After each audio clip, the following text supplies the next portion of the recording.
All right, so today we're out here in the shop and we're working with little Miss Echo on her place command. So place is one of those things that I rely on quite a bit. It's a one and done command. So it's teaching your dog to go to a place, to sit, lie down, stay, all with one word. It helps with impulse control. It helps with door dashing. Also helps with politely greeting company when they come in your home. So if you have a dog that jumps all over people when they come in the door, this would be a really great way to work with them, a great thing to teach them, to build in the impulse control and teach them what polite means and how to properly act when guests come in the house instead of acting like a raving lunatic. So there's different ways that you've heard this. So I'm sure you probably heard on your bed or place or whatever. Whatever you want to call it, I don't care. I like place because it's one word, done, you're over with. So instead of saying, I'm going to get her up, instead of saying sit, down, stay. Okay.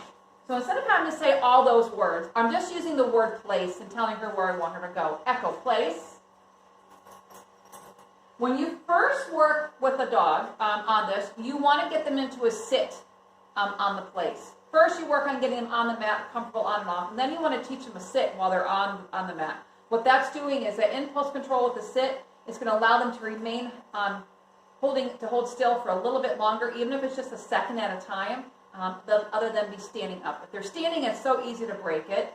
If they're sitting, it's a little more work to get up, and if they lie down, it's even more work to get up to break it.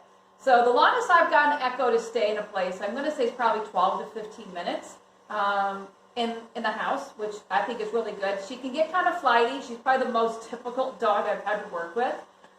She's a Schnauzer Australian Shepherd mix, and she's very mouthy, vocally, and she's so food motivated, she kind of loses her mind. So I really have to pay attention to her commands and her cues. So when I'm working with her, I really got to be paying attention to her and in tune with how she's reacting.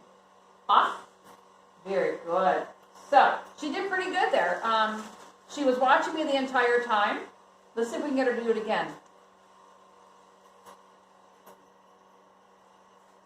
So there, I didn't have to say anything. I just pointed and she understood what I meant. Off. Very good.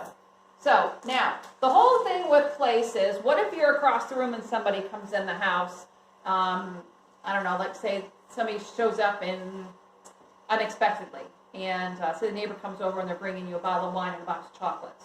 And you weren't expecting them to show up. And your dog is, you know how your dog's going to react. She's going to be really, really excited and want to jump to the door and jump on the guest. So if you can get your dog to understand the place while you're in a different room, that's really a tough one, but it can be done. It takes a lot of work. And I'm saying something like that, maybe if you put 6 months to a year work into it, definitely could get to that. So with Echo, I can be clear across the room and get her to place. I just have to really be mindful of what her distractions are, because she does get really, really distracted really easy with things. Like I said, she's one of the most difficult dogs I've worked with as my own dog, but I love her so much. So I've learned to work through what her little nuances are. Echo, place.